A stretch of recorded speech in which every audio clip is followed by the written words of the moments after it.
Overcoming challenges together and strengthening family bonds.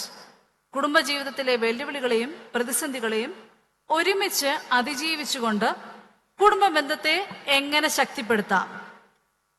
എൻ്റെ മുമ്പിലിരിക്കുന്ന ബഹുഭൂരിപക്ഷം വരുന്ന സദസ്സും ഒരു 25, 30, 45 വർഷത്തെ കുടുംബജീവിതത്തിന്റെ അനുഭവസ്ഥരാണ്.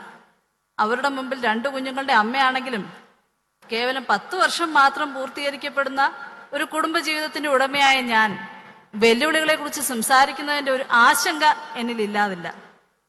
എങ്കിലും ആദ്യ ഭാഗത്ത് ഇൻട്രൊഡ്യൂസ് ചെയ്തതുപോലെ ഭൂമിയിൽ പർദീസ എന്നൊരു പുസ്തകം രചിക്കുകയും യഥാർത്ഥമായും ജീവിതത്തിൽ ഞങ്ങൾക്കൊരു പർദീസ ഒരുക്കി തന്ന ഒരു പിതാവിന്റെ മകളെന്ന നിലയിൽ അദ്ദേഹം കാട്ടിത്തന്ന മാതൃകകളുടെയും പറഞ്ഞു തന്നിട്ടുള്ള ചില അനുഭവങ്ങളുടെയും വെളിച്ചത്തിൽ ഈ വിഷയം നിങ്ങളുടെ മുമ്പാകെ അവതരിപ്പിക്കുവാൻ ദൈവത്തിൽ ശരണപ്പെടുന്നു.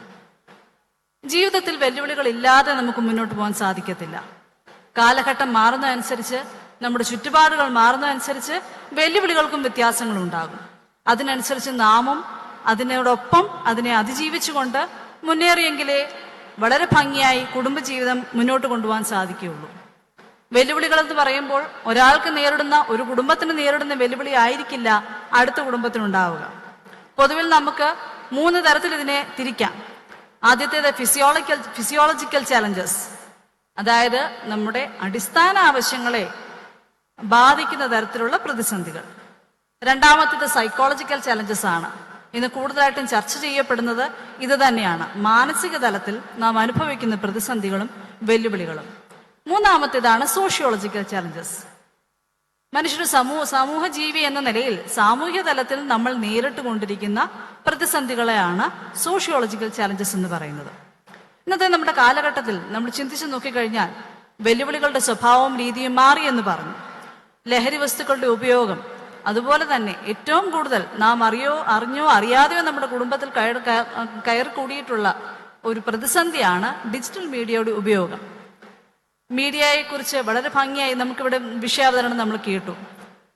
നമ്മളിപ്പോ നമ്മുടെ ജീവിത ശൈലിയിലാണെങ്കിലും ഏത് ജോലി എടുത്താലും, കോർപ്പറേറ്റ് ജോലികളെ ഞാൻ മാറ്റി നിർത്തുന്നു, മറ്റേത് ജോലി, അധ്യാപനമായിക്കോട്ടെ, ബാങ്കിങ് ആയിട്ടോ, ഏത് ജോലി എടുത്താലും അത് ഓഫീസ് അവേഴ്സിൽ മാത്രം ഇപ്പോൾ ചുരുങ്ങി നിൽക്കുന്നില്ല. പ്രത്യേകിച്ചും ഈ കോവിഡ് ആനന്തര കാലഘട്ടത്തിൽ ജോലികൾ വീടുകളിലേക്കും എക്സ്റ്റെൻഡ് ചെയ്യപ്പെടുന്നുണ്ട്.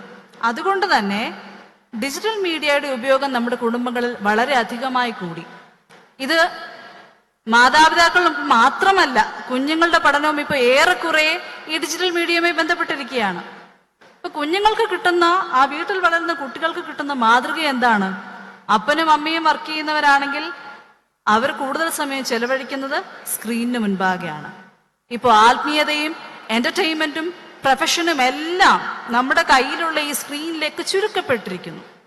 ഇവിടെ ഇല്ലാതെ പോകുന്നത് എന്താ? ഒരു ഓപ്പൺ കമ്മ്യൂണിക്കേഷൻ, പരസ്പരമുള്ള ഒരു സംവേദനം അവിടെ ഇല്ലാതെയാകുന്നു. ക്വാളിറ്റി ടൈം, വിലയേറിയ ഒരു സമയം, കുടുംബ ബന്ധങ്ങൾക്ക് ഏറ്റവും കെട്ടുറപ്പ് നൽകുന്നതാണ് ക്വാളിറ്റി ടൈം. അതില്ലാതെയാകുന്നു. അതൊരു വലിയ പ്രതിസന്ധി തന്നെയാണ്. ഈ ഡിജിറ്റൽ മീഡിയയുടെ ഉപയോഗം കൂടി വരുന്ന കാലഘട്ടത്തിലാണ് ഇപ്പോൾ നാം മനസ്സിലാകുന്ന കൂടുതലായിട്ടുള്ള സൈബർ ആക്രമണങ്ങളായിക്കോട്ടെ, സൈബർ ഫ്രോഡുലന്റ് കേസസ് ആയിക്കോട്ടെ, അവിവാഹിത ബന്ധങ്ങളായിക്കോട്ടെ, ദാമ്പത്യ ജീവിതത്തിലെ അവിശ്വസ്തതയായിക്കോട്ടെ, ഇതൊക്കെ വർദ്ധിച്ചു വരുന്നത് ഏറെക്കുറെ കാരണം ഡിജിറ്റൽ മീഡിയയുടെ അമിത ഉപയോഗമാണ്. അതുപോലെ തന്നെ മറ്റൊരു വെല്ലുവിളി എന്താണെന്ന് വെച്ചാൽ, ഈ ഡിജിറ്റൽ മീഡിയയുടെ യൂസ് കൊണ്ട് തന്നെ ഉണ്ടാകുന്ന പേരന്റിങ് ചലഞ്ചസ്, ഡിജിറ്റൽ മീഡിയയുടെ ഉപയോഗം കൊണ്ടുണ്ടാകുന്ന ഒരു വലിയ ചലഞ്ചാണ്. അതിനോടൊപ്പം തന്നെ വരുന്ന മറ്റൊരു വിഷയം, സ്വാതന്ത്ര്യത്തിന് നമ്മൾ നൽകുന്ന നിർവചനം എന്താണ്? എനിക്കിഷ്ടമുള്ളതെല്ലാം ചെയ്യുന്നതാണോ സ്വാതന്ത്ര്യം? ഇപ്പൊ ഏറെക്കുറെ അങ്ങനെ ആയി കഴിഞ്ഞിരിക്കുന്നു. എനിക്കിഷ്ടമുള്ളത് എനിക്ക് ചെയ്യാം, എന്നാൽ സ്വാതന്ത്ര്യം അങ്ങനെയല്ല. സത്യം നിങ്ങളെ സ്വതന്ത്രനാക്കുമെന്ന് വിശുദ്ധ വേദപുസ്തകം നമ്മളെ പഠിപ്പിക്കുന്നു. എന്താ ഈ സത്യം? യേശു ക്രിസ്തുവാണ് സത്യം. ക്രിസ്തു കാണിച്ചു തന്ന ദൈവസ്നേഹമാണ് സത്യം. ദൈവസ്നേഹത്തിൽ തിന്മയിൽ നിന്ന് ഒഴിഞ്ഞിരിക്കുന്നതാണ് നമ്മുടെ സ്വാതന്ത്ര്യം എന്ന് പറയുന്നത്. അല്ലാതെ എനിക്ക് ഇഷ്ടമുള്ള വഴിയെ ഞാൻ പോകുന്നതല്ല സ്വാതന്ത്ര്യം. അപ്പൊ ഈ സ്വാതന്ത്ര്യത്തിന്റെ നിർവചനം നമ്മുടെ കുടുംബത്തിൽ മാറുമ്പോൾ തന്നെ ഓരോരുത്തരും അവരവർക്ക് ഇഷ്ടമുള്ള രീതിയിൽ, ഓരോരുത്തരും അവരവരുടെ ഡിജിറ്റൽ വേൾഡിൽ ഒറ്റപ്പെട്ട തുരുത്തുകളായി മാറി കഴിയുമ്പോൾ തന്നെ നമ്മുടെ കുടുംബജീവിതം ഒന്നല്ല പലതായി മാറുന്നുണ്ട്. ഈ വെല്ലുവിളികൾ എങ്ങനെ നേരിടാം, ഈ വിഷയത്തിൽ എന്നെ ഏറ്റവും അധികം ആകർഷിച്ച വാക്ക് ടുഗെദർ എന്നുള്ളതാണ്. ടുഗെദർനെസ്, ഒരുമ. ഒരു കുടുംബ ജീവിതത്തിന്റെ അടിസ്ഥാനവും സൗന്ദര്യവും എന്ന് പറയുന്നത് ആ കുടുംബത്തിന്റെ ഒരുമയാണ്. ഒരു കുടുംബത്തിൽ പല വ്യക്തികളുണ്ടാകും. അതിലൊരാൾക്കൊരു പ്രതിസന്ധി നേരിടുമ്പോൾ കുടുംബം ഒന്നാകെ നിന്നുകൊണ്ടാണ് അതിനെ നേരിടേണ്ടത്. അല്ലാതെ ആ ഒരു വ്യക്തി മാത്രമല്ല, ആ ഒരാൾക്ക് വേണ്ടുന്ന സപ്പോർട്ട് മറ്റുള്ളവർക്ക് കൊടുക്കാൻ അവർ ബാധ്യസ്ഥനാണ്. സഭാപ്രസംഗി 4-ാം അധ്യായം 12-ാം വാക്യത്തിൽ നാം വായിക്കുന്നുണ്ട്, ഒരുത്തിനെ ആരെങ്കിലും ആക്രമിച്ചാൽ 2 പേർക്കും അവനോട് എതിർത്തു നിൽക്കാം, മുപ്പിരിച്ചരട് വേഗത്തിൽ അറ്റുപോകയില്ല. ഇംഗ്ലീഷിൽ നമ്മൾ യൂണിറ്റി സ്ട്രെങ്ത് എന്നൊക്കെ പറയുന്നതിന്റെ വിശുദ്ധ വേദപുസ്തകത്തിൽ നമുക്ക് വായിക്കാൻ പറ്റുന്ന ഒരു വേർഷനാണ്. ഒരുമയുടെ ശക്തി എന്താണെന്ന് ജ്ഞാനി നമുക്ക് പറഞ്ഞു തന്നിട്ടുള്ളതാണ്. ഒരു ക്രിസ്തീയ കുടുംബം ജീവിതം മാതൃകയാക്കേണ്ടത് വിശുദ്ധ തൃത്വത്തെയാണ്. തൃത്വത്തിൽ ആളത്വങ്ങൾ 3 ആണെങ്കിലും അത് സാരാംശത്തിൽ 1 ആണ്. ഒരു കുടുംബത്തിൽ പല വ്യക്തിത്വങ്ങൾ ഉണ്ടെങ്കിലും ആ കുടുംബം ഒരുമയോടെ നിൽക്കണം. ആദിമസഭ ഒരുമനപ്പെട്ട് പ്രാർത്ഥിച്ചു എന്നൊക്കെ നമ്മൾ വിശുദ്ധ വേദപുസ്തകത്തിൽ വായിക്കുന്നുണ്ട്. ഇത് വായിച്ചാൽ പോരാ, നമ്മുടെ കുടുംബ ജീവിതത്തിലും ഇത് പ്രാവർത്തികമാക്കണം. എത്ര തിരക്കാണെങ്കിലും, എത്ര ബിസി ലൈഫ് ഷെഡ്യൂൾ ആണെങ്കിലും ദിവസം ഒരു നേരമെങ്കിലും ഒരുമിച്ചിരുന്ന് നമുക്ക് പ്രാർത്ഥിക്കുവാൻ സാധിക്കുമോ? ഒരു നേരമെങ്കിലും ഒരുമിച്ചിരുന്ന് നമുക്ക് ഭക്ഷണം പങ്കുവയ്ക്കുവാൻ സാധിക്കുമോ? ഈ രീതിയിലൊക്കെ ക്വാളിറ്റി ടൈം കണ്ടെത്തേണ്ടത് ബോധപൂർവമായ ഒരു ശ്രമം നമ്മൾ ഇതിനു വേണ്ടി നടത്തേണ്ടിയിരിക്കുന്നു. അല്ലാതെ നമുക്ക് ഇനി മുന്നോട്ടുള്ള കാലഘട്ടത്തിൽ ഈ ഡിജിറ്റൽ മീഡിയയോ സോഷ്യൽ മീഡിയയോ ഒന്നും ഒഴിവാക്കാൻ സാധിക്കത്തില്ല. പക്ഷെ നമ്മൾ അതിന്റെ കൂടുതലായിട്ടുള്ള ഉപയോഗം കാരണം നമ്മുടെ ക്വാളിറ്റി ടൈമിനെ നമ്മൾ ഒഴിവാക്കും.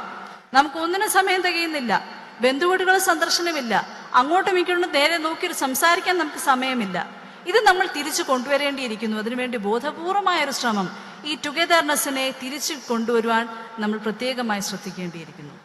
ഇനി വെല്ലുവിളികളെ നമുക്ക് എങ്ങനെ നേരിടാമെന്നുള്ളതിന് നമ്മൾ തീർച്ചയായിട്ടും നമ്മുടെ ജീവിതത്തിന്റെ അടിസ്ഥാനം ക്രിസ്തു ആയിരിക്കണം. ക്രിസ്തു കേന്ദ്രീകൃതമായ ഒരു കുടുംബം, ക്രൈസ്റ്റ് സെൻട്രിക് അപ്രോച്ച്, അതായിരിക്കണം ഒരു കുടുംബ ജീവിതത്തിൽ നമ്മൾ എപ്പോഴും മനസ്സിൽ സൂക്ഷിക്കേണ്ടത്. ഈ ക്രൈസ്റ്റ് സെൻട്രിക് അപ്രോച്ച് എന്ന് പറയുമ്പോൾ അതിന് ഒരുപാട് മാനങ്ങളുണ്ട്. എങ്കിലും കുടുംബ ജീവിതത്തിൽ ബാധകമായിട്ടുള്ള 2-3 ആശയങ്ങൾ മാത്രം പറഞ്ഞുകൊണ്ട് ഞാൻ എൻ്റെ അവതരണം പൂർത്തീകരിച്ചു കൊള്ളാം.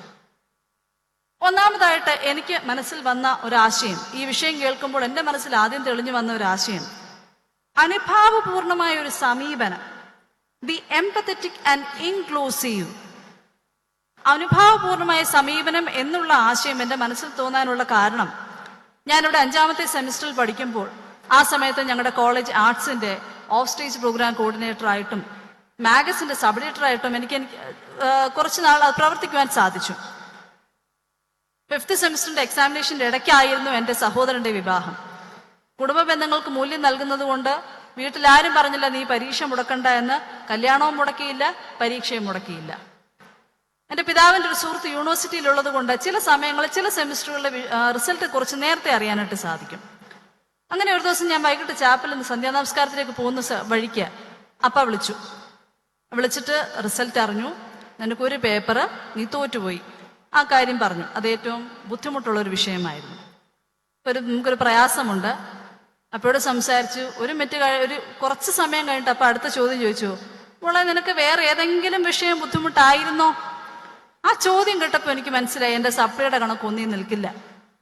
ഞാൻ പറഞ്ഞു, അപ്പൊ സാരമില്ല, അപ്പൊ പറ, ഞാൻ കേട്ടോളാം. ഇപ്പോഴും എൻ്റെ മനസ്സിൽ ഒന്നും കൂടെ ഞാൻ കൂട്ടുന്നുള്ളൂ.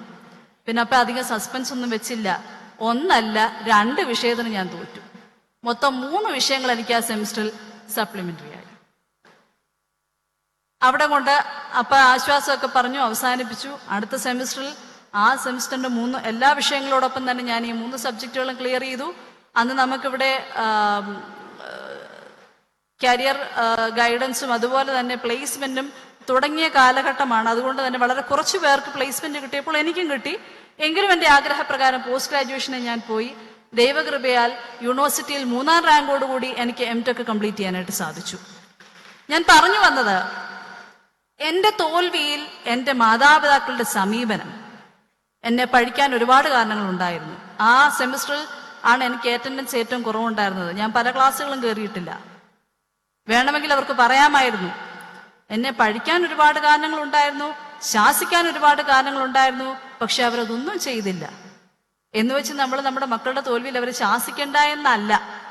അവരുടെ സംസാരത്തിൽ നിന്ന് എനിക്ക് മനസ്സിലായി അവർക്ക് എത്രത്തോളം പ്രയാസം ഉണ്ടായി എന്ന്. ഈ അനുഭാവപൂർണമായ സമീപനം നമ്മുടെ കുടുംബത്തിൽ ഒരാൾക്കൊരു വെല്ലുവിളി നേരിടുമ്പോൾ ഞങ്ങൾ കൂടെയുണ്ടെന്നുള്ളൊരു ബോധ്യം കൊടുക്കാൻ നമുക്ക് സാധിക്കുമോ? സൊല്യൂഷൻ കണ്ടെത്തിയില്ലെങ്കിലും ഒരു ധൈര്യം അവർക്ക് കൊടുക്കാൻ പറ്റുമെങ്കിൽ പകുതി സൊല്യൂഷനായി. ഒരു കുടുംബത്തിൽ ഒരാൾക്കൊരു ബുദ്ധിമുട്ടുണ്ടാകുമ്പോൾ എല്ലാവരും കൂടെ അഭിപ്രായം പറഞ്ഞ് അതിനെ വഷളാക്കുകയല്ല. അഭിപ്രായം പറഞ്ഞില്ലെങ്കിലും വേണ്ട. എന്നാൽ അതേസമയം നീ ക്രിസ്തുവിൽ ശരണപ്പെട്ടുകൊണ്ടൊരു തീരുമാനം എടുത്തുകൊള്ളുക, ഞങ്ങൾ കൂടെയുണ്ടെന്നുള്ളൊരു ബോധ്യം കൊടുക്കുവാൻ നമുക്ക് സാധിച്ചാൽ അവിടെ പകുതി സൊല്യൂഷനായി. നമ്മുടെ തെറ്റുകളും തോൽവികളും തുറന്നു പറയാനുള്ള സ്പേസ് നമ്മുടെ കുടുംബങ്ങളിൽ ഉണ്ടാകണം. നമ്മുടെ മക്കളുടെ പരാജയങ്ങളിൽ അല്ലെങ്കിൽ നമ്മുടെ പങ്കാളിക്ക് നമ്മളോട് ബന്ധപ്പെട്ട് നിൽക്കുന്ന ആർക്കെങ്കിലും ഒരു തോൽവിയോ തെറ്റോ സംഭവിച്ചാൽ സ്വാഭാവികമായും നമ്മളിൽ നിന്ന് വരുന്ന ആദ്യ പ്രതികരണം എന്തായിരിക്കും? ഞാൻ അപ്പോഴേ പറഞ്ഞതാ വേണ്ടാന്ന്. സ്വാഭാവികമാണ്. പക്ഷെ ഇതുകൊണ്ട് എന്തെങ്കിലും പ്രയോജനമുണ്ടോ? അത് വീണ്ടും അവരുടെ മാനസിക നിലയിൽ അവർക്ക് കൂടുതൽ പ്രയാസം ഉണ്ടാക്കുമെന്നല്ലാതെ ഒരു തിരിച്ചുവരവിന് അവർക്ക് നയിക്കുമോ ഇല്ലയോ എന്നുള്ളത് നമ്മൾ ചിന്തിക്കണം. ക്രിസ്തു പാപിയനായ സ്ത്രീയെയും സക്കായിയെയും പഴിക്കുകയോ ശാസിക്കുകയോ ചെയ്തിട്ടല്ല. നമ്മൾ വേദോത്സവത്തിൽ അങ്ങനെ ഒരു ഭാഗം കാണുന്നില്ല.